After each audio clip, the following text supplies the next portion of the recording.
Great morning, students. I hope all are fine and safe at your home. बच्चों, आज हम हिंदी में पाठ 5 जो हमारी कविता है उसके अभ्यास प्रश्न करेंगे। सबसे पहले हम जान लेते हैं हमारी कविता का क्या नाम है। हिम्मत करने वालों की हार नहीं होती।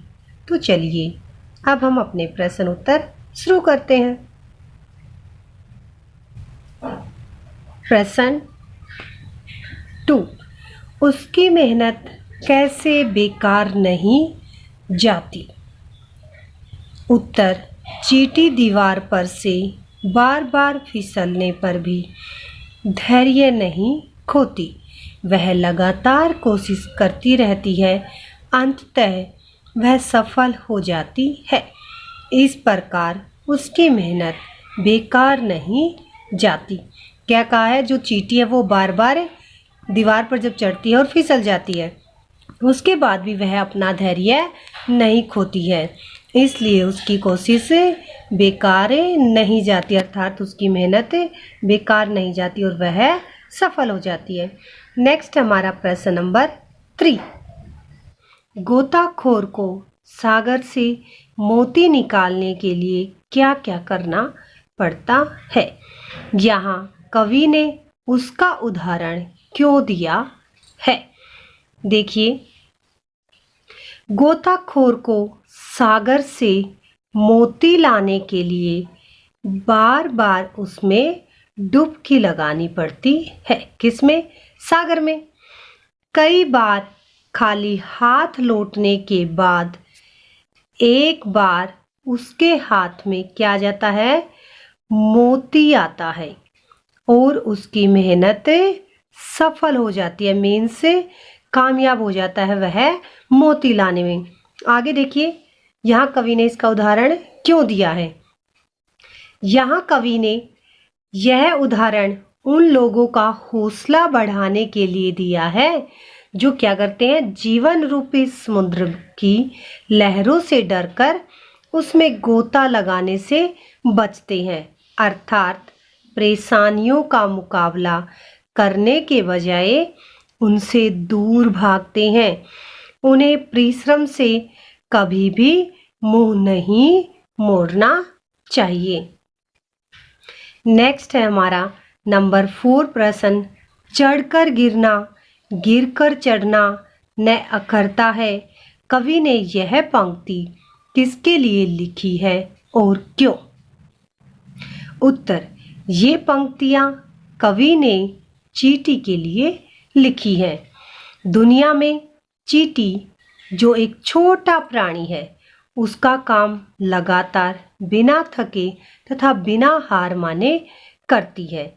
वह अपने मार्ग में आने वाली हर बाधा का डटकर मुकाबला करती है और अंत में विजयी होती है।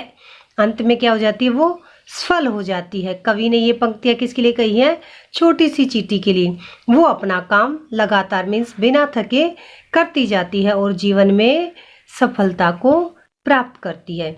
नेक्स्ट आगे हमारा उदाहरण के रूप में कवि ने चींटी के द्वारा दाना लेकर दीवार पर चढ़ने का वर्णन किया है।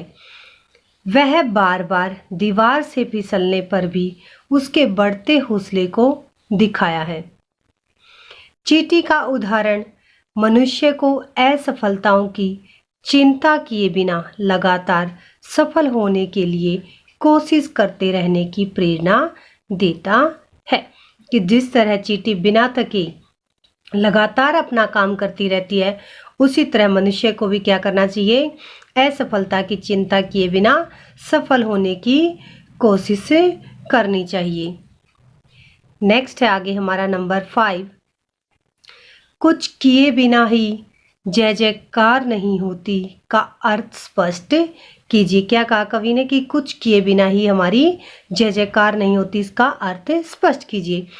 इस पंक्ति के द्वारा कवि ने लोगों को कर्मशील बनने का संदेश दिया है, अर्थात लोगों को कार्य करते रहना चाहिए। जीवन में कुछ लोग अपने भाग्य को ही सर्वोपरि मानते हैं और कर्म से पीछे हट जाते हैं। क्या कहा है कि कुछ लोग ये मान लेते हैं मेरे भाग्य में ये लिखा है और मुझे काम करने की जरूरत नहीं, इसलिए वो कर्म से पीछे हट जाते हैं। उन्हें ऐसा नहीं करना चाहिए। इसलिए कवि ने कहा है कि कठिन परिश्रम करने से ही लोग तुम्हारी जय जयकार करेंगे, अर्थात लोग तुम्हें जानेंगे। इसके बाद अब हम जानते हैं कि हमने क्या पढ़ा है, आओ दोहराएं। सबसे पहले हमने पढ़ा उसकी मेहनत कैसे बेकार नहीं जाती, किसकी? चींटी की। जो चींटी लगातार कार्य करती रहती है इसलिए उसकी मेहनत बेकार नहीं जाती। गोताखोर, नेक्स्ट हमने पढ़ा गोताखोर को सागर से मोती निकालने के लिए क्या क्या करना पड़ता है। यहाँ कवि ने उसका उदाहरण क्यों दिया है। गोताखोर को क्या करना पड़ता है? गोताखोर को सागर में गोता लगाना पड़ता है और वो बार बार लगाता है और कभी खाली हाथ लौटकर आता है तो अंत में उसे एक दिन मोती मिल जाता है। नेक्स्ट हमने प्रश्न पढ़ा चढ़कर गिरना गिरकर चढ़ना न अखरता है। कवि ने यह पंक्ति किसके लिए लिखी और क्यों? ये पंक्तियां कवि ने किसके लिए लिखी है? चींटी के लिए लिखी है। दुनिया में चींटी जो है वो एक छोटा प्राणी है, वह अपना काम लगातार बिना थके करती रहती है और अंत में सफलता को प्राप्त करती है। नेक्स्ट लास्ट हमने पढ़ा कुछ किए बिना ही जय जयकार नहीं होती का अर्थ स्पष्ट कीजिए।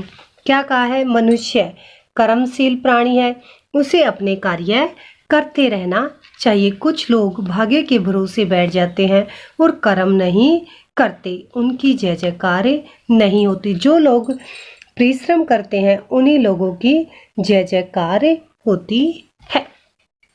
बच्चों, आप सभी ने अपने ये प्रश्न अच्छे से समझने हैं और अपनी फेयर नोटबुक में लिखने हैं।